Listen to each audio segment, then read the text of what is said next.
Bom, galera, bom dia. Eu sou o Eric, professor de Biologia aqui do curso Pré-Absoluto, e hoje a gente vai falar mais um pouquinho de célula, mas uma coisa que interfere aí no nosso corpo todo, que é a energética celular, beleza? Ou metabolismo energético, tá?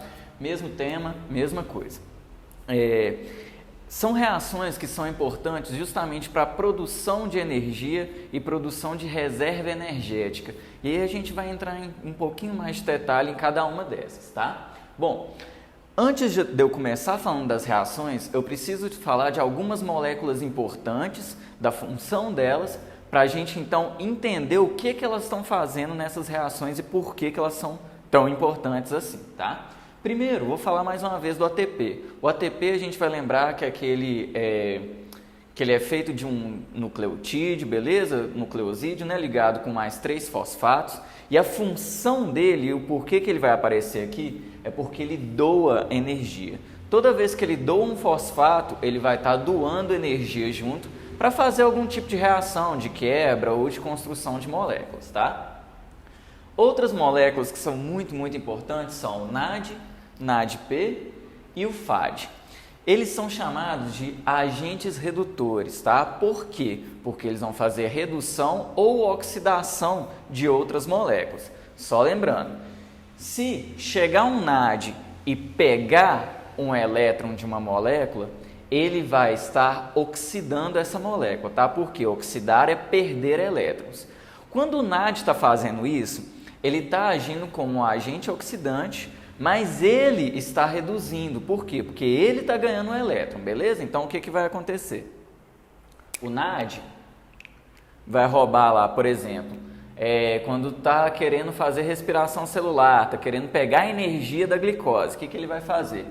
O NAD, está lá como NAD+, ele vai roubar o hidrogênio da glicose, tá?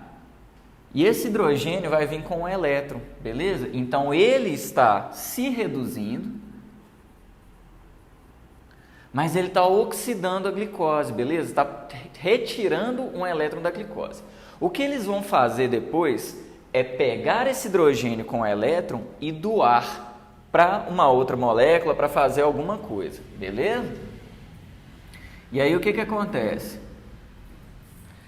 Ele atua, então, como um agente redutor, tá? Ele vai reduzir alguém, ele vai doar esse hidrogênio com o elétron para alguém, beleza? E ele vai estar se oxidando, tranquilo? Então, ele pode atuar tanto como agente redutor, quanto como agente oxidante. Mas, geralmente, eles são tratados como agentes redutores ou poder redutor, beleza? Muito importante, essas 3 moléculas aqui fazem essa mesma coisa, beleza?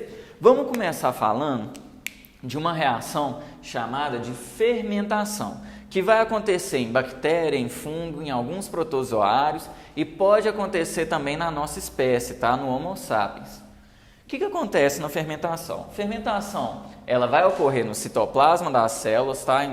Onde for o organismo que fizer, vai acontecer no citoplasma. E a fermentação, ela é anaeróbica, lembra disso? Anaeróbicas, são reações que não precisam de oxigênio, tá? O que vai acontecer na fermentação? Os 2 tipos de fermentação que a gente vai trabalhar aqui, eles vão ter a primeira etapa igual, que é o quê? A glicólise, a quebra da glicose, que é uma molécula de 6 carbonos, tá? Coloquei aqui em preto 6 carbonos, em 2 moléculas de 3 carbonos, que é o piruvato, tá? Então, eu tenho uma molécula de 6 carbonos, virando 2 moléculas de 3 carbonos. Normal, continha matemática simples, tá? Só que é o seguinte, nesse processo, o que vai acontecer? A glicose vai sendo oxidada, tá? Ou seja, ela está perdendo elétrons. Vai perder elétron para quem? Vai perder para o NAD, beleza? Que vai virar NADH. Esse elétron vai vir junto com o hidrogênio para formar o NADH, beleza? Outra coisa que vai acontecer aqui. Para a glicose ser quebrada, primeiro ela vai ter que receber energia, tá? Para preparar ela para ser quebrada. Então, eu vou gastar 2 ATPs, beleza? Vou gastar a energia dele e eles vão virar 2 ADPs, tá? Por quê? Tudo isso para facilitar a quebra da glicose, para aí sim ela produzir 4 ATPs, tá?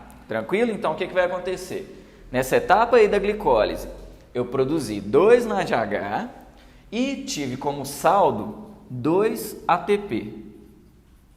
Então, fermentação, eu vou ter 2 ATP de saldo. E aí, dependendo do tipo de fermentação, eu posso seguir para um caminho diferente, para um produto diferente, tá?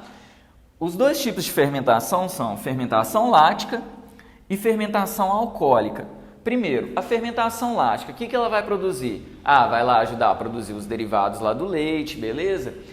Então, você vai produzir o queijo, vai produzir o iogurte, vai ter a fermentação lática, tranquilo?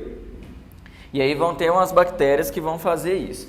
E na nossa musculatura, na musculatura de Homo sapiens, também vai acontecer a fermentação lática, tá? O que vai acontecer na fermentação lática? Peguei a glicose, quebrei, tá? Fiz a glicólise normalmente, produzi os 2 piruvatos. Depois eu vou pegar esses 2 piruvatos e cada um desses piruvatos vão ser transformados em ácido lático, beleza? Então, se eu tenho 2 piruvatos, eu vou ter 2 ácido lático, tá? Por quê? O ácido lático também tem 3 carbonos igualzinho ao piruvato. E nesse processo, eu vou pegar esses 2 NADH que eu produzi e vou utilizar para reduzir o piruvato.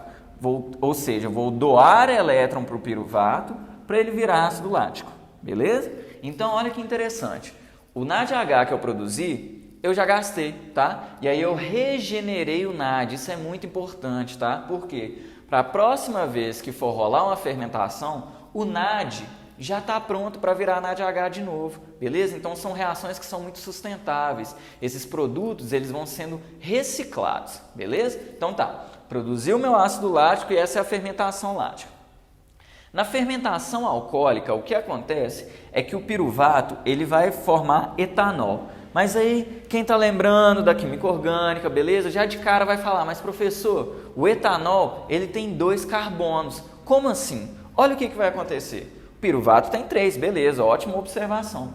Mas um desses carbonos, ele vai perder em forma de CO2, tá? Ele vai perder esse CO2, inclusive é esse CO2 que faz a massa do bolo crescer, beleza? Porque, garotinho, lá na hora de fazer o bolo, na hora de fazer o pão, tá tendo uma fermentação alcoólica. Mas o etanol é quebrado no meio do processo, tá? O negócio não vai ficar alcoólico, não. Então, você tem o piruvato, vai transformar em etanol. Tá? No meio do processo, perdeu um CO2. E aí vai acontecer a mesma coisa da fermentação lática. Eu vou reduzir o meu piruvato, tá? Para transformá-lo em etanol. Ou seja, eu gastei o NADH aqui, oxidei esse NADH, doei esse elétron com hidrogênio e vou formar o NAD. Para quê? Para ele poder voltar aqui na glicólise lá no começo de novo. Beleza? Quem faz fermentação alcoólica? Bactérias e leveduras. No caso daquela cervejinha lá, que eu sei que alguns aí gostam, quem vai fazer? Vai ter uma levedura, que é um fungo, beleza? Que vai fazer essa fermentação alcoólica, tá? Quando que a gente vai fazer fermentação lática? Quando o nosso músculo está trabalhando muito rápido e está sem aporte de oxigênio ou não tem oxigênio suficiente, beleza? Então, o que ele faz? Ele para de fazer respiração celular e começa a fazer só fermentação lática, beleza? Por quê? Porque está precisando de energia rápido, tá? E não tem oxigênio para fazer respiração celular. Mas lembra de uma coisa, o que é importante da gente tirar aqui? Fermentação, ela é anaeróbica, ela ocorre no citoplasma e ela tem um saldo de 2 ATP, beleza? Vamos agora para... antes de passar para a respiração celular, tem um negócio interessante que eu tenho que falar aqui, que é da oxidação acética. Muita gente fala que é a fermentação acética, mas não existe fermentação acética. O que acontece de verdade é uma oxidação do etanol, tá? Para virar ácido acético, beleza? Então, se alguém falar fermentação acética, não, tá errado. É oxidação acética que vai fazer o ácido acético, que é o nosso vinagre, beleza? O vinagre nada mais é que essa oxidação do etanol, beleza? Então, vamos para a respiração celular. Quem que faz respiração celular? Todo mundo, tá? Todo mundo, tirando alguns organismos que fazem só fermentação, beleza? E essa respiração celular, ela pode ser tanto aeróbica quanto anaeróbica, beleza? Então, a grande maioria dos organismos vai fazer respiração, tá? Tirando alguns que só só produzem energia a partir de fermentação, beleza? Então vamos lá. Respiração celular. Vou começar falando da respiração celular aeróbica, tá? Ou seja, que precisa de oxigênio. A gente tem essa reação global aqui, essa fórmula global da reação da respiração celular, que é o quê? C6H12O6, que é o quê? Glicose. Lembra disso. Quando você vê isso daqui, ó, C6H12O6 é uma glicose, tá? Um carboidrato chamado de glicose. Mais oxigênio, mais água, vai formar CO2 e mais água, beleza? Nesse processo aqui, ó, eu vou quebrar a molécula de glicose para eu produzir energia, tá? Vamos ver como é que acontece isso e vamos ver onde que esse oxigênio entra.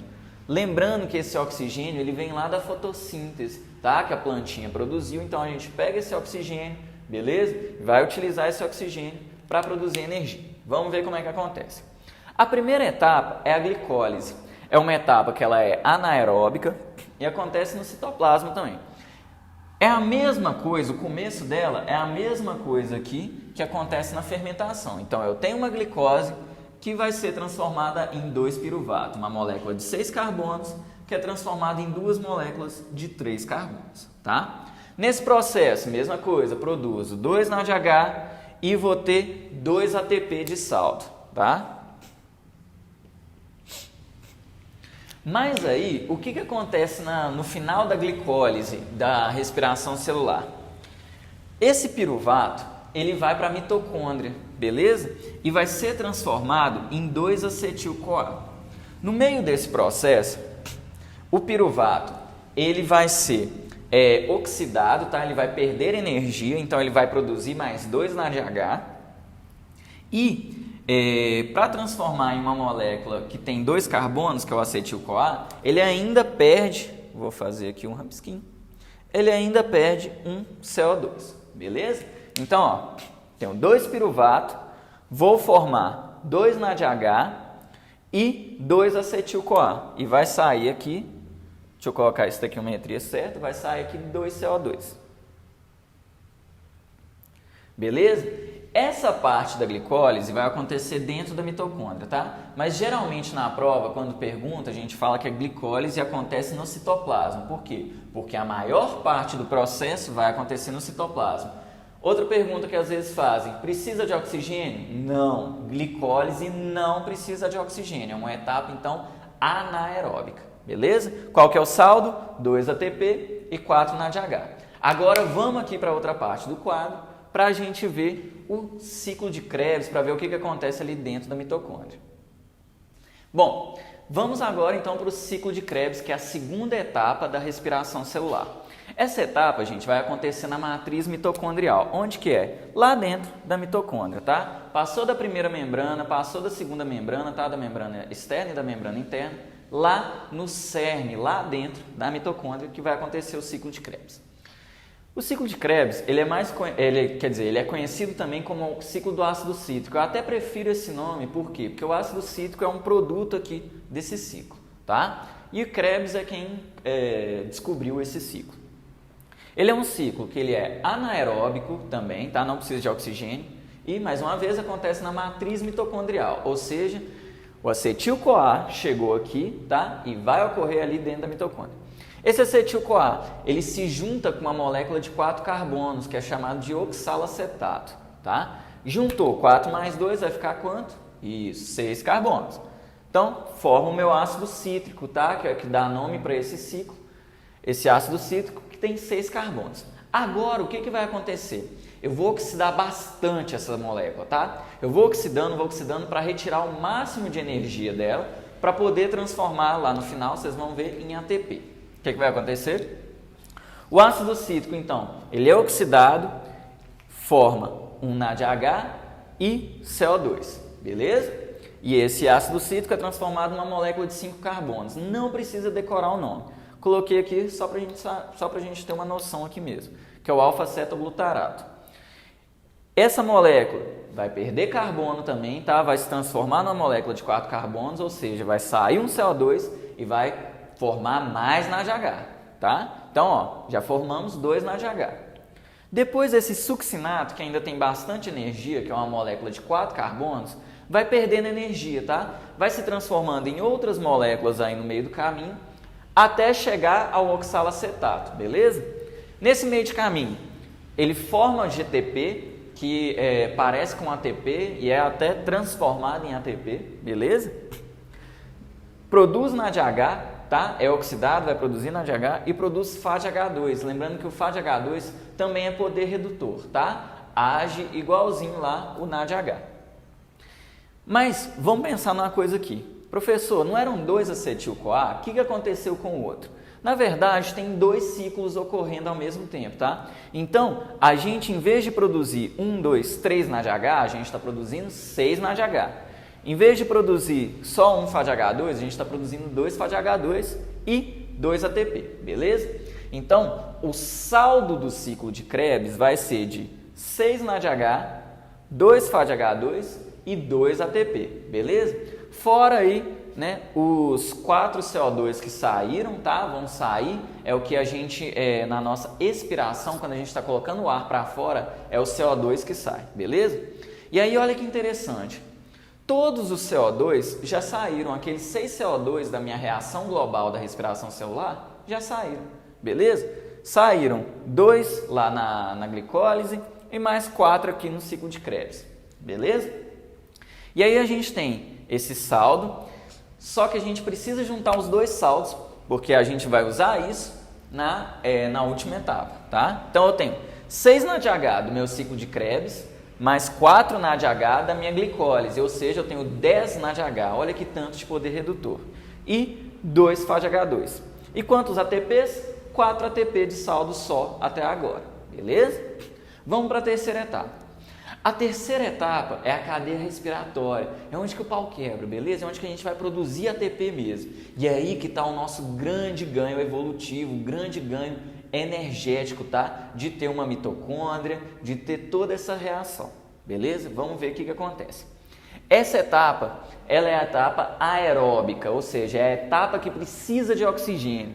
E ela vai acontecer na membrana mitocondrial interna. Não, professor, como assim? Na membrana mesmo? É, na membrana. Por quê? Porque tem proteínas lá que vão carregar elétrons e uma proteínazinha muito especial que vai produzir ATP que ficam ancoradas lá na membrana interna na mitocôndria. Vamos ver o que vai rolar. A gente está lá dentro da mitocôndria, produzimos nossos 10 NADH e 2 FADH2, tá? Todas essas moléculas vão doar os seus hidrogênios, tá? Com elétron. E esses hidrogênios vão passar por proteínas aqui de membrana que são carreadoras de hidrogênio e de elétron. Elas vão mandar o hidrogênio para o espaço intermembranar, ou seja, o espaço que tem entre a membrana externa e interna da mitocôndria, tá? E o hidrogênio vai ficar aqui, beleza? Pensa aí, ó. Olha, todo esse hidrogênio, esses 10 hidrogênios, mais esse tanto de hidrogênio aqui do FADH2, vão ficar tudo no espaço intermembranar, tá? E o elétron, professor, porque você falou que o hidrogênio sempre está andando com o elétron. Agora a gente vai tirar esse elétron do hidrogênio, tá? Esse elétron ele vai começar a caminhar aqui pela membrana. Como assim, professor? Com essas proteínas. Essas proteínas vão doando esse elétron para outras proteínas, tá? Inclusive tem uma proteína importante aí no meio que chama de citocromo. E aí vão carregar esse elétron até chegar no oxigênio. E esse oxigênio ele é chamado de aceptor final de elétrons. Olha que doideira. Então, ó, o NAD e o FAD doaram o elétron junto com o hidrogênio passou para o espaço intermembranar, mas o elétron ficou aqui, ó, andando por essas proteínas de membrana até encontrar o oxigênio. A função do oxigênio é simplesmente pegar esse elétron e juntar com o hidrogênio para formar água, tá? O oxigênio não tem nada de muito mirabolante, beleza? Mas ele é muito, muito, muito essencial aqui. Por quê? Se esse elétron ficar ali andando, se esse elétron ficar ali, né, ao sabor do vento lá, pá, ele vai começar a reagir com tanto de coisa e vai desestruturar a sua mitocôndria e depois vai desestruturar a sua célula. Pode causar um câncer, pode causar uma porrada de problema aí para você, tá? Então, é muito importante esse oxigênio para simplesmente parar esse elétron. É igual quem conhece e quem gosta desses filmes aí de herói, sempre tem aquele vilão ou aquele doidão que é muito forte, que fica louco, tipo o Hulk, né? Que ele fica doidão, beleza? O elétron é tipo isso, então eu preciso de conter esse elétron. Quem vai conter? O oxigênio. Por isso que ele é importante, por isso que a gente tem todo esse sistema respiratório, tá? Pulmão, nariz, parará, pororô, para pegar esse oxigênio, justamente para ele neutralizar esse elétron, tá? Então, o oxigênio é aceptor final de elétrons. Beleza. Professor, você explicou o elétron. E o hidrogênio? O que vai acontecer? Vocês lembram que ficou um tanto de hidrogênio no espaço intermembranar? O que vai acontecer? Vai ficar muito positivo aqui dentro e vai ficar com muito próton. Isso não é legal, eles não gostam disso, eles começam a se chocar muito, não, tá positivo demais aqui, tá? Então eles vão tender a passar para outros espaços. E o que vai acontecer? Eles querem passar do espaço intermembranar para a matriz mitocondrial, tá? Pela membrana interna. Mas como que eles vão fazer isso? Essa membrana não deixa esse hidrogênio passar fácil assim, tá? O hidrogênio ele vai passar por uma proteína especial, que é chamada de ATPase. Essa proteína ela funciona tipo um motorzinho, tá? Que tem aqui umas pazinhas que ficam girando. Esse hidrogênio passa pela primeira parte da ATPase para entrar aqui para a matriz mitocondrial.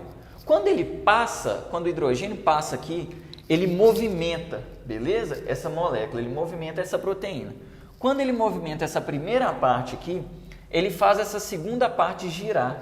E aí, na hora que gira, essa parte gira e transforma o ADP em ATP, tá? Simplesmente, essa parte que está girando, ela se fecha, gira, e na hora de fechar, ela está juntando o ADP mais um fosfato para formar ATP, beleza? Então, recapitulando. Todo o nosso poder redutor que a gente produziu para quê? Para doar o hidrogênio e o elétron, tá? Sendo que o elétron é só a energia dele que vai ser utilizada e aí ele vai se juntar com o oxigênio. E o importante mesmo é o hidrogênio, tá? Que o hidrogênio ele se junta aqui e todo esse aglomerado de hidrogênio vai passar aqui pela ATPase para produzir ATP, tá? Tanto é que a gente até dá um nome especial para isso. A gente fala que é a força protomotriz, tá? Por quê? Porque é por causa desse diferencial de carga e diferencial da quantidade de próton que o hidrogênio está passando. E aí, pela força protomotriz, a gente produz um tanto de ATP. Alguns cientistas chegaram na conclusão que cada NADH vai produzir, aqui apagou um pouco, né? Cada NADH vai produzir 3 ATP, tá? E cada FADH2 vai produzir 2 ATP. Então, vamos contar. Se a gente tem 10 NADH, vão ser 30 ATPs produzidos aqui na ATPase, só utilizando o NADH. Com o FADH2, vão ser 2 ATPs para cada um, ou seja, 4 ATPs. No total, então, a gente vai ter 34 ATPs de saldo só nessa etapa, beleza? É muita coisa. É muita produção de energia para uma glicose só, tá? E aí o saldo final, contando os 34 ATPs mais os 4 ATPs das duas primeiras fases, vai ser de 38 ATPs, tá? Às vezes a gente vai encontrar em prova o seguinte, a produção final, o saldo final de ATPs é de 36, é igual a 36. Tá certo também, tá? Por quê? Porque tem 2 ATPs que são gastos para colocar os NADHs para dentro lá da mitocôndria, beleza? Aqueles 2 NADHs que são produzidos lá no citoplasma, da glicólise, tá? Eles vão precisar de ATP para serem colocados para dentro, beleza? Então, a gente pode encontrar em provas que o saldo final vai ser de 38 ou de 36 ATPs, tranquilo? Professor, e o NAD e o FAD? Eles vão ser regenerados, tá? O NADH se transformou em NAD+, e vai voltar lá para o ciclo de Krebs. O FAD também se transformou em FAD+, e vai voltar lá para o ciclo de Krebs. Tranquilão? Isso então é a respiração celular aeróbica. Professor, e a respiração anaeróbica? É a mesma coisa, tá? Só que o aceptor final de elétrons não é um oxigênio. Por quê? Porque é anaeróbico. Vai ser um sulfato ou um nitrato ou então um carbonato, tá? Professor, quem faz isso? Bactéria, beleza? Vão ter bactérias que vão fazer essa respiração anaeróbica, tá? E aí o que vai acontecer? A partir disso, a gente pode pensar que tem organismos que são aeróbicos, ou seja, que precisam de oxigênio e precisam por quê? Para fazer respiração celular aeróbica. Vão ter organismos que são anaeróbicos, tá? Por quê? Ou porque eles fazem respiração celular anaeróbica, ou porque eles fazem só fermentação. E tem os organismos que são anaeróbicos estritos, tá? Por quê? Ou eles fazem respiração celular aeróbica ou eles fazem fermentação, beleza? Depende de como é que está o substrato. Então, por exemplo, eu tenho lá uma bactéria que está numa região que ficou alagada, perdeu oxigênio, tá? Então, ela pode sobreviver ali só de fermentação. Mas pode ser que depois volte a ficar seco, então vai ter oxigênio para ela. E aí ela pode voltar a fazer respiração celular. Geralmente eles vão favorecer a respiração celular, porque a produção de ATP é muito maior, a produção de energia é muito maior. Então, se alguém perguntar numa prova, olha só, o que é mais vantajoso, fazer respiração celular ou fermentação? Geralmente vai ser a respiração celular, beleza? A não ser que você não tenha oxigênio. Tranquilão? Porque produz 38 ou 36 ATPs, enquanto a fermentação eu tenho só 2 ATP de saldo para a mesma quantidade de glicose. Tranquilo? Vamos passar agora para a fotossíntese, tá? Para uma reação de redução do carbono. Aqui foi oxidação do carbono para a gente tirar a energia dele e agora a gente vai reduzir esse carbono para produzir uma molécula com mais energia. Tranquilo? Beleza, galera, só para dar uma reforçada aqui, porque a gente percebeu que estava bem claro aqui o quadro, colocamos aqui de novo, reforçamos o ciclo de Krebs, beleza? Presta bastante atenção aí, quem quiser tirar um print pode tirar, né? Olha só, estou produzindo então 6 NADH, beleza? 3 NADH em cada um dos ciclos e um FADH2 por cada ciclo e 2 FADH2 no total, 2 ATP no total, tranquilo? Beleza. Bom, vamos lá, galera, agora falar de fotossíntese, tá? A gente falou da respiração celular, né? Que é nada mais que a oxidação da glicose, tá? Para produzir energia. Agora, a gente quer produzir substância orgânica, a gente quer produzir glicose para justamente outros organismos ou os próprios organismos que produzem essa glicose poderem quebrá-la e retirar energia, tranquilo? Vamos ver como é que rola isso. A fotossíntese vai acontecer nos organismos que são chamados de autótrofos, beleza? Por que autótrofo? Autótrofo é quem produz o próprio alimento. Então, se eles estão produzindo a própria glicose, né, eles produzem o próprio alimento. Vai ocorrer nas plantas, nas algas, que são consideradas aí como parte de protozoário, e nas cianobactérias, que é um tipo de bactéria que vai fazer a fotossíntese normalmente, tá? Nas plantas vai ocorrer aonde? No cloroplasto, beleza? E aí, o que a gente tem? Bom, a fotossíntese é basicamente essa reação global aqui, ó. Tem o CO2 que vai reagir com a água, tá? Com a ajuda da luz, vou até colocar aqui, a energia que vai vir da luz não é uma energia que está vindo de um outro lugar, tá? Não vem nem do nosso planeta, está vindo da luz solar, beleza? E através dessa energia, através dessas moléculas de CO2 que estão no ar e da água que está no solo, vamos transformar em glicose, oxigênio e mais água, tá?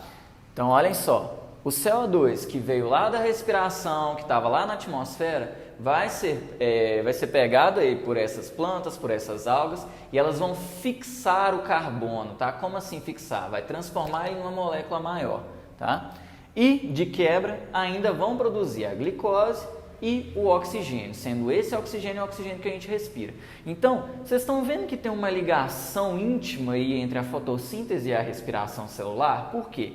Respiração celular vai dar o reagente para a fotossíntese e a fotossíntese vai dar um reagente, no caso 2 reagentes, né, para a respiração celular, beleza? Então a fotossíntese é extremamente importante e acaba que a respiração celular também é importante para a fotossíntese, tá? Vamos lá. Fotossíntese, ela vai acontecer em 2 fases. Primeiro a fase clara e depois a fase escura. Fase clara por quê, professor? Porque é nessa fase que as plantas vão pegar a energia solar, beleza? Vão pegar os fótons aí de energia principalmente aí no espectro da luz visível, tá? Onde que vai acontecer isso? Lá no cloroplasto das plantas, vão lembrar que tem os tilacoides, que tem como se fossem umas pequenas bolsinhas que estão dentro da organela, beleza? São essas várias bolsinhas aqui que estão empilhadas, tá? E dentro dessas bolsinhas é que vai acontecer a fase clara. Por quê? Porque é nessas bolsinhas que tem a clorofila. Aí olha que interessante. Sabe por que boa parte das plantas são verdes ou boa parte dos órgãos das plantas são verdes? É justamente por causa da clorofila. A clorofila é um pigmento que vai absorver a luz solar. Só que aí vocês lembram que ela absorve espectros da luz visível? Tem alguns espectros que ela não consegue absorver bem, tá? Que é geralmente o espectro verde e o amarelo, beleza? Por isso que a planta tem, boa parte da planta tem essa coloração verde, tá? Ah, professor, mas eu já vi planta que é vermelha, eu já vi planta que é roxa. É porque o pigmento que elas têm, que geralmente é a xantofila, tá? Não absorve bem o espectro de luz vermelha ou roxa, beleza? Vai absorver outros espectros da luz. Tranquilo. Então, na primeira fase, chamada de fase clara ou fase fotoquímica, tá? Que a gente vai transformar a energia solar, essa energia dos fótons, em energia química. A primeira coisa que vai acontecer nessa fase clara é a fotólise da água, tá? Que nada mais é que algumas enzimas que estão na planta, que estão lá nos tilacoides, tá? Nessas bolsinhas, vão pegar os fótons e vão utilizar a energia dos fótons para quebrar a água em hidrogênio, oxigênio e ainda retirar os elétrons, beleza? Esse hidrogênio vai ser utilizado para produzir ATP, por aquela força próton-motriz, beleza? E para produzir outras moléculas também. E esse oxigênio aqui, ó, ele que vai para a atmosfera, beleza? Vai lá para a atmosfera para a gente utilizar na respiração celular. E os elétrons vão passar para frente. A gente vai utilizar, no caso, desculpa, as plantas vão utilizar isso daí para produzir glicose, beleza? Então, esse oxigênio aqui, ó, que está indo para a respiração celular, é ele que vai para a atmosfera e ele vem da onde? Ele não vem do CO2, não. Ele vai vir da água, beleza? Então, tem questãozinha de prova que vai querer te pegar, vai querer te derrubar, beleza? Então, presta atenção.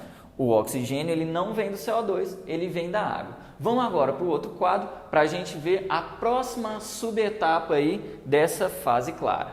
Beleza. Vamos agora para o final da fase clara, tá? É uma subetapa da fase clara que está acontecendo lá no tilacoide, que é chamado de fotofosforilação.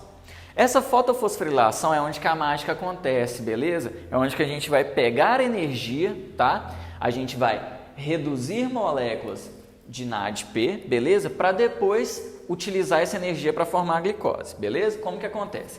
Primeiro vamos focar na fotofosforilação acíclica. Aqueles elétrons que vieram da fotólise da água, agora vão vir para um negócio chamado de fotossistema, que nada mais é que um monte de clorofila junto, beleza? O primeiro fotossistema que eles vão chegar vai ser no fotossistema 2. Por que 2? Porque ele foi descoberto depois, beleza? E porque ele depende do fotossistema 1 e o fotossistema 1 não depende do 2, tá? Só por causa disso. Então, ó, os elétrons da fotólise da água vão para o fotossistema 2, tá? Que está cheio de clorofila. E aí a clorofila, vocês vão lembrar que ela pega a energia solar, né? Então, ela vai pegar o fóton e vai excitar, vai dar essa energia para o elétron, tá? Vai excitar aqui o elétron, beleza? Até coloquei a setinha vermelha para vocês verem que está com mais energia, tá? Excitou o elétron. Esse elétron vai passar por uma série de proteínas que carregam, tá? Parecido lá com a parte da respiração celular, que tem toda aquela parte de carregar os elétrons pela membrana. Então, esse elétron chega na plastoquinona, vai para o citocromo, tá? E aí, esse elétron, a energia do elétron é utilizada para formar ATP lá pela ATPase, tá? Para passar o hidrogênio lá para a ATPase. Mas o elétron continua o caminho, tá? Ele continua e vai para o fotossistema 1. No fotossistema 1, ele pode ser excitado de novo e vai para a ferridoxina. É uma proteínazinha que ela vai ser reduzida com esse elétron. Então, a ferridoxina ela estava oxidada e vai ser reduzida. Quando ela é reduzida, ela passa energia, ela passa o elétron para o NADP, que vai virar NADPH, tá? Então, olha só, ferridoxina primeiro foi reduzida, ganhou o elétron. Depois ela vai ser oxidada para passar esse elétron para o nosso poder redutor, para o NADPH, beleza? Essa é a fotofosforilação acíclica. Por que acíclica? Porque o elétron não volta. O elétron chegou e vai para o NADPH, tá? Tem a fotofosforilação cíclica também, que a função dela é basicamente a produção de ATP, tá? Então aqui a gente tem produção de ATP e produção de poder redutor. Na fotofosforilação cíclica é só produção de ATP. O que acontece? O fotossistema 1 ele recebe o elétron e vai excitar o elétron. Passa para a ferridoxina passa para o citocromo, para a plastocianina e então utiliza essa energia aqui para produzir ATP, beleza? E aí o elétron volta para o fotossistema 1 para ser excitado de novo, tá? Então, fotofosforilação cíclica é porque vai ciclando esse elétron, beleza? O que é importante aqui para nós? Esses ATPs que são produzidos e o NADPH, tá? Para a gente entrar para a fase escura. A fase escura vai acontecer no estroma dos cloroplastos, tá? Que é o quê? O espaço que tem entre os tilacoides, o espaço que tem entre as bolsinhas que estão lá dentro do cloroplasto. Lá no estroma não tem captação de luz, beleza? Por isso que é chamado de fase escura.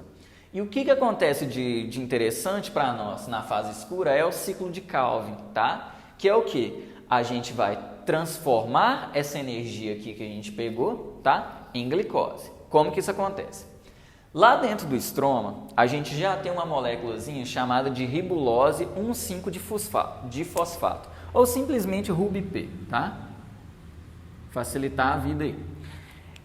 Essa ribulose, ela tem 5 carbonos e ela vai se juntar com CO2. Que CO2, professor? Aquele CO2 lá da atmosfera, que vem da respiração celular e que a gente vai reduzi-lo, beleza? Juntou os dois. Então, vamos fazer a continha. 5 carbonos mais 1 carbono do CO2, 6 carbonos, beleza? Quem faz isso é a enzima mais abundante do planeta Terra, tá? Que é chamada de rubisco, beleza? A rubisco, então, ela junta os dois e forma uma molécula de 6 carbonos que é muito instável, tá? Essa molécula rapidamente é transformada em 2 moléculas de 3 carbonos, chamadas de PGA. Essas moléculas têm pouca energia, beleza? O que vai acontecer aqui é que o NADP, NADPH no caso, vai doar o hidrogênio com elétron para esse PGA, beleza? E o ATP também, os ATPs que foram produzidos lá na fase clara, também vão doar energia para transformar esse PGA em PGAL, que é uma molécula que tem 3 carbonos também, tá? Mas tem muito mais energia, é uma molécula mais reduzida, beleza? Então vamos ver. Ribulose de fosfato, juntamos com CO2, tá? Mas a gente precisa reduzir. Primeiro a gente quebra essa ribulose, essa molécula de 6 carbonos em 2 moléculas de 3 carbonos, para então ir reduzindo e dando energia para essa molécula, tá? Então a gente transforma o PGA em PGAL, beleza? Esse PGAL é que vai formar a glicose, tá? A gente precisa de 2 PGAL para formar a glicose. Mas aí que tem o pulo do gato, beleza? E se cair isso, aí vocês vão se dar muito bem, porque é uma questão difícil, beleza? Mas a gente vai explicar aqui direitinho. O que vai acontecer? Não vai ter só um ciclo de Calvin para formar a glicose, beleza? Por quê? Porque todo o carbono que está na glicose, eu preciso que ele venha aqui do CO2, tá? Eu não posso utilizar o carbono daqui. Por quê? Porque é um ciclo. Eu preciso de formar essa RUBP de volta, tá? Então, o que vai acontecer? Se todos os carbonos da glicose têm que vir de CO2, quantos ciclos eu vou ter? Eu vou ter 6 ciclos de Calvin para formar uma glicose, beleza? Então, o que vai acontecer? Vou ter 6 RUBP, 6 CO2, vou formar 12 PGA e 12 PGAL.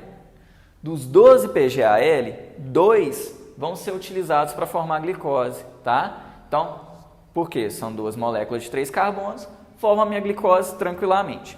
E os outros 10, professor? Os outros 10 vão ser utilizados para formar as 6 moléculas de RUBP, beleza? Vamos fazer a conta? Então, aqui, 12 eu tenho 10 PGAL. Cada PGAL tem 3 carbonos. Então, eu vou ter 30 carbonos. Com 30 carbonos, eu consigo formar 6 moléculas de 5 carbonos? Consigo, beleza? E aí eu fecho o ciclo, tranquilo? Então, deu certinho, tudo bonitinho, a gente reduziu o carbono para produzir glicose. Eu tenho uma molécula muito energética. E essa glicose vai servir para quê, professor? Olha, para alimentar todo o resto dos organismos, beleza? Então, gente, a fotossíntese é a base da cadeia alimentar, é a base da vida, é a reação mais importante que a gente tem na biosfera, tá?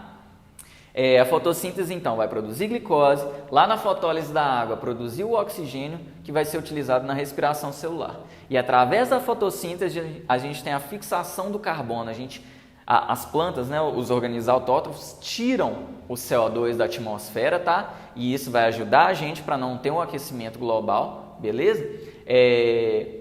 Vão retirar, vão fixar esse carbono. Então, o que acontece? Hoje em dia, a gente tem uma concentração muito alta de CO2, tá? E a gente está tendo um desmatamento muito grande. Então, a gente está reduzindo a fixação de CO2 e aumentando a concentração de CO2 na atmosfera. E isso vai ajudar a aumentar aí o aquecimento global. Então, querendo ou não, a fotossíntese ajuda a amenizar esse problema, beleza? Então, é importante a gente não desmatar para continuar tendo fotossíntese, beleza? Esse PGAL... dependendo da necessidade da planta, ele pode virar também proteína ou ácido gráxico ou glicerol para formar lipídio, beleza? Depende do que a planta quiser, tá? Mas para nós o principal é a formação de glicose. Mas lembra aí que vai que cai numa questão, beleza? Então vamos para o próximo quadro aqui que eu vou falar de fotossíntese bacteriana, que é uma fotossíntese que é um pouquinho só diferente, e também de quimiossíntese, que são processos de organismos autótrofos também. Galera, vamos então ver outros processos de organismos autótrofos. Às vezes esses organismos não vão fazer fotossíntese, a fotossíntese comum. Algumas bactérias vão fazer uma fotossíntese chamada de fotossíntese bacteriana, tá? Que é basicamente a mesma coisa da fotossíntese normal, tá? Só que em vez de utilizar a água como reagente, é utilizado aí o enxofre, beleza?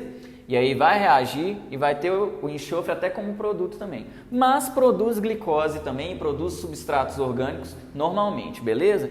A energia vem de onde? A energia também vem da luz solar, beleza? Mas em vez de utilizar a água como reagente, a gente tem o ácido aí de enxofre, beleza? O H2S. Essas bactérias são chamadas de bactérias extremófilas, tá? Elas vivem em ambientes muito extremos, ambientes às vezes muito quentes e que tem muito enxofre também. Outro processo que acontece, que é feito por algumas bactérias, é a quimiossíntese, tá? A quimiossíntese, ela retira a energia não do sol, mas de substâncias inorgânicas, beleza? Por exemplo, nitrobactérias vão tirar do nitrogênio, sulfobactérias podem retirar do enxofre, tá? Pegam essas substâncias, oxida essas substâncias, ou seja, tira o elétron dessas substâncias e vão doar aí para o CO2 e para a água para formar a substância orgânica, pode formar aí a glicose, tá? E aí transforma essa primeira substância inorgânica em algum outro produto. Então, quimiossíntese, novamente, não tira a energia do sol, tá? Quimiossíntese, a energia vem de substâncias inorgânicas. Pode ser aí a partir de nitrogênio, a partir do enxofre, tá? E vai formar um produto inorgânico também. A gente retira esses elétrons, oxida a substância inorgânica e passa esses elétrons para reduzir o CO2, tá? E aí uma coisa interessante, essas reações dos organismos autótrofos são reações de redução do carbono, ou seja, de dar elétrons para o carbono para ele ficar mais energizado, umas moléculas com mais energia. A respiração celular, a fermentação, é tudo oxidação do carbono, tá? Retirar a energia do carbono para a gente poder utilizar, beleza? E aí tem gente que confunde uma coisa. Se um organismo faz fotossíntese, não quer dizer que ele não faça respiração celular, beleza? Ele vai precisar dos dois. Por quê? Fotossíntese, eu estou produzindo uma molécula orgânica, tá? E a respiração celular, eu estou quebrando essa molécula orgânica para produzir energia. Beleza? Vamos passar agora para o próximo quadro, que eu vou explicar algumas nuances da fotossíntese aí que são importantes para cultivo de plantas, tá? E também que podem cair em prova. Bom, vamos agora ver algumas nuances aí da fotossíntese, tá? E desse metabolismo energético de plantas, beleza? Vamos focar aqui para as plantas. Normalmente, o que acontece? A gente fala que as plantas têm um metabolismo C3, tá? O metabolismo normal, a fotossíntese acontece daquele jeitinho que eu mostrei para vocês, tá? São plantas geralmente de clima temperado, mas você pode encontrar no clima tropical também, tá? Isso depende muito, beleza? Mas tem plantas que têm metabolismo C4 e metabolismo CAM, tá? Por que C3? Por que C4? Por que CAM? C3 porque você vai estar formando lá no ciclo de Calvin, você vai estar formando uma molécula que tem 3 carbonos, lá o PGA, beleza? Depois que junta o CO2 com a RuBP, que quebra, tá formando de 3 carbonos.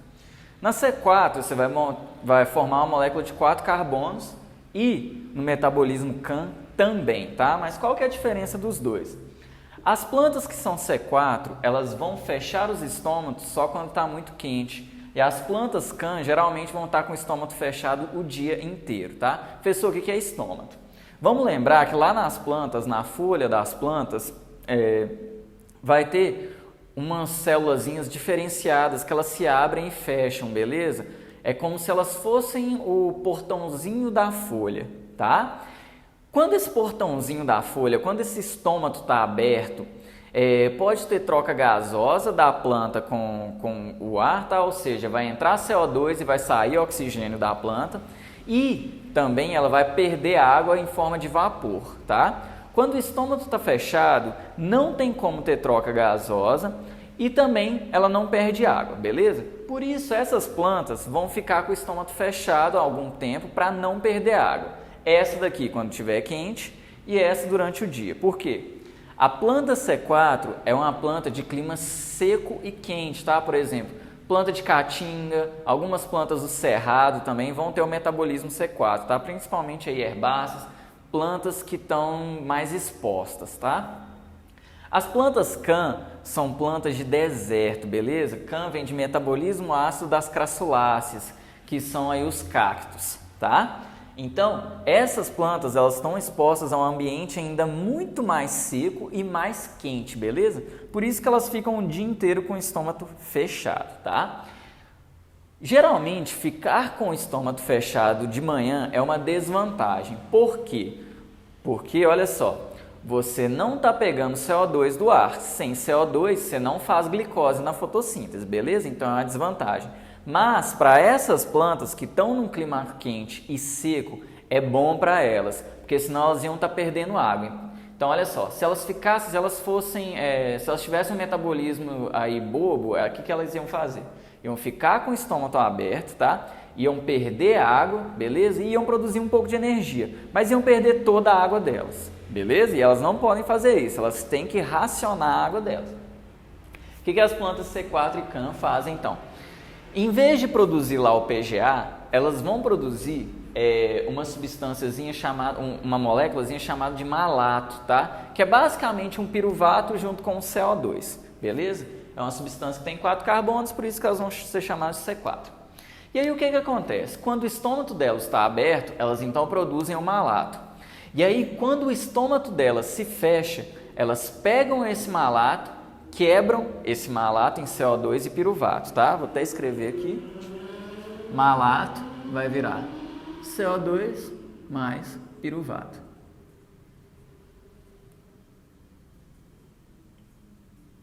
Esse piruvato fica lá, beleza? Para ele ser utilizado quando precisar de fixar carbono de novo.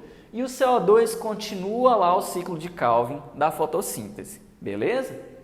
Então, o que acontece? Fechou o estômago, tá? Eu peguei o CO2, vou juntar esse CO2 para formar malato, para eu continuar fazendo a fotossíntese mesmo sem a entrada de CO2, beleza? Então o malato, né, essas plantas C4 e plantas CAM, elas basicamente vão armazenar CO2, beleza? Qual que é a diferença das duas? C4 então vai fazer isso só quando estiver muito quente, tá? E a planta CAM vai fazer isso, vai fechar o estômago durante o dia. O que acontece? A planta CAM, o cacto, vai abrir o estômago de noite, vai entrar CO2 né, ela vai fixar o CO2 à noite, vai produzir uma lata à noite, e aí de manhã, quando o estômago dela está fechado, ela pega esse malato, quebra para utilizar esse CO2 normalmente no ciclo de Calvin, beleza? Para continuar a fotossíntese dela normalmente, beleza? Então, planta C3, planta metabolismo normal, C4 e CAN elas vão armazenar o CO2, beleza? Professor, se eu tiver uma planta C3 e C4 num clima temperado, quem que vai se dar melhor? A planta C3, beleza? Por quê? Porque a planta C4 vai fechar o estômago de vez em quando, na hora que ela não precisava de fechar, vai formar malato, vai gastar energia, né, para formar malato sem precisar também, tá? Professor, se tiver C3 e C4 lá na caatinga, obviamente a planta C4 e a planta CAN vai se dar melhor, beleza? Então, vamos passar agora para alguns fatores que vão interferir na fotossíntese, tá? Inclusive, isso pode estar atrapalhando essas plantinhas lá da sua casa, beleza? Coloquei aqui 3 fatores, que é temperatura, quantidade, né, ou concentração, na verdade, concentração de CO2 e intensidade luminosa. Tem planta que vai viver bem aí em 20 graus Celsius, por exemplo, tá? Tem planta que vai viver bem quando tiver 30 graus Celsius, tem planta que vai viver bem quando tiver 10 graus Celsius, beleza? Mas, o que acontece? Geralmente, a gente tem que as plantas vão precisar de uma temperatura um pouquinho maior para que a enzima tenha energia suficiente para reação, beleza? Para ela catalisar as reações, tá? Então, a gente tem uma temperatura que muito acima dessa temperatura vai desnaturar as enzimas da planta e muito abaixo da temperatura as enzimas não vão ter energia suficiente para fazer a fotossíntese. Intensidade luminosa. As plantas têm só uma certa quantidade de clorofila, tá? Que vão conseguir pegar até uma certa quantidade de fótons. Se eu não chego, se eu estou tendo pouca iluminação, por exemplo, é uma planta que você colocou lá dentro do seu quarto, tá? E lá está chegando pouco raio solar. Ela vai estar mais ou menos aqui na curva, beleza? Ela poderia estar com uma taxa fotossintética maior, mas não está. Se passar demais, por exemplo, você colocou essa planta lá no sol de meio-dia, lá no quintal da sua casa, ela vai passar daqui, beleza? E aí ela vai para o ponto de saturação. Tem problema, professor? Em relação à intensidade luminosa, não, beleza? Ela só vai saturar, ela só vai chegar no máximo da taxa fotossintética. Vai estar ótimo para ela vai estar bombando na fotossíntese, tá?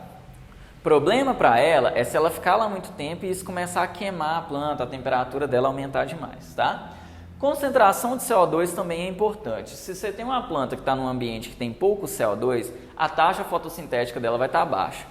E aí, se tiver muito, ela vai se saturar, beleza, vai produzir a fotossíntese normal. Se aumentar demais aí a concentração de CO2, aí ela vai cair aqui, beleza? A taxa fotossintética vai cair, por quê? Porque a planta morreu, beleza? Ela lida com CO2 até um certo nível, tá? Depois o CO2 vira tóxico para ela. Outro fator que interfere na fotossíntese é a água, tá? E aí isso é muito variado. Tem planta que precisa de muita água, tem planta que precisa de pouca água, então a gente tem que prestar atenção na nossa planta. Se ela é de baixas temperaturas, se ela gosta ou não de muita intensidade luminosa e se ela gosta de muita água ou não, beleza? O CO2 geralmente é constante para as plantas, tá? Vamos passar para o próximo quadro para a gente fazer um paralelo aqui entre fotossíntese e respiração, quando que a planta cresce e quando que ela não cresce. Bom, vamos falar agora, fazer esse paralelo entre fotossíntese e respiração. Por que isso é importante? Para saber quando que a planta vai crescer e quando que ela não vai crescer, tá? Isso pode explicar, por exemplo, por que a sua plantinha estava muito bem quando você colocou ela no seu quarto e aí de repente ela morreu, ela murchou, tá? A gente tem aqui esse gráfico em relação à intensidade da luz, beleza?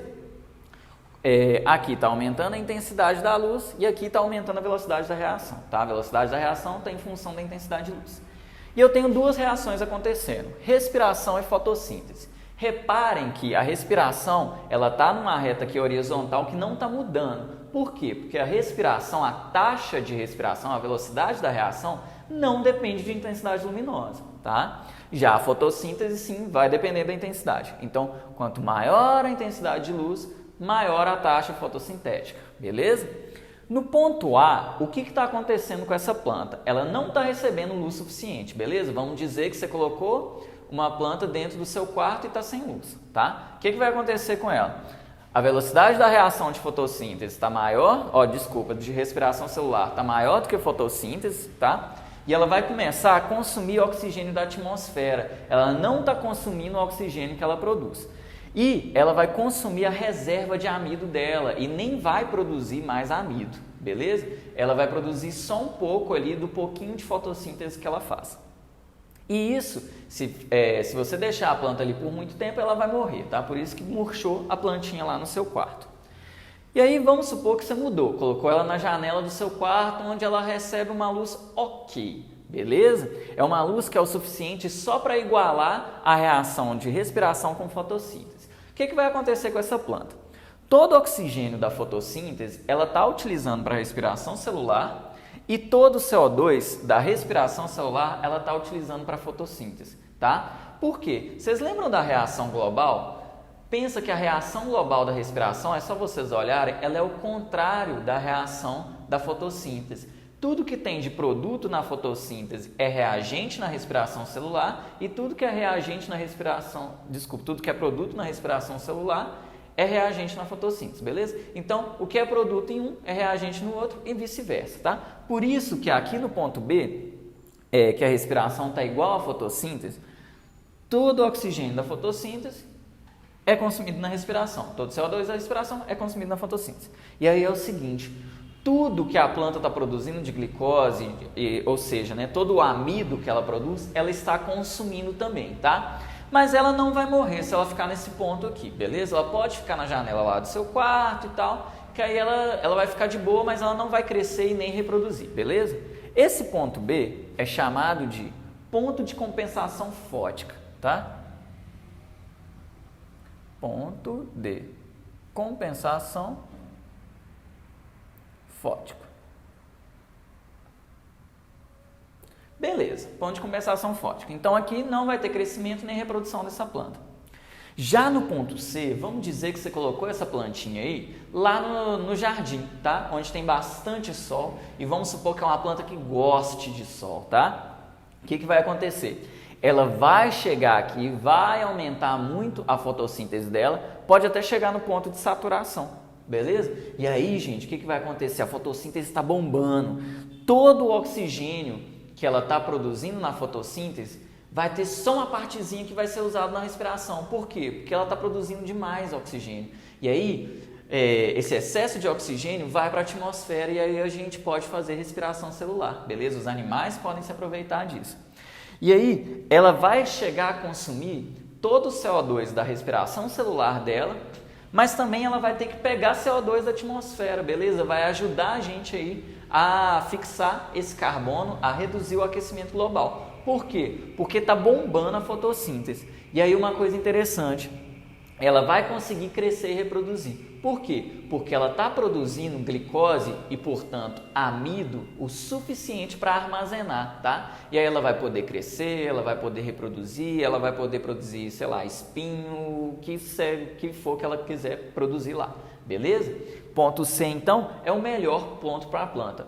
Professor, esses pontos são iguais para todas as plantas? Não. E aí eu vou mostrar uma diferençazinha para vocês.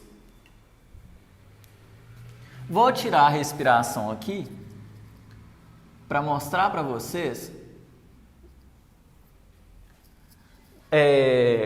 a taxa fotossintética de duas plantas diferentes. Se eu tenho aqui uma planta que tem esse metabolismo, eu posso falar que ela é uma planta umbrófila, beleza? Melhor, vou falar que ela é uma planta heliófila.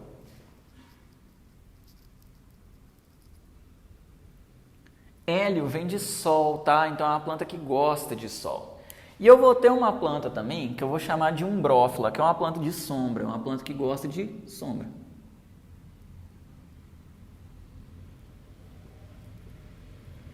Reparem que a planta que é umbrófila, ela vai chegar na saturação da fotossíntese dela bem antes da planta que é heliófila, beleza? Olha aqui a quantidade de luz, de intensidade de luz que ela precisa para chegar no ponto de saturação. E olha o tanto que a heliófila precisa. Beleza? Então tem essa diferençazinha.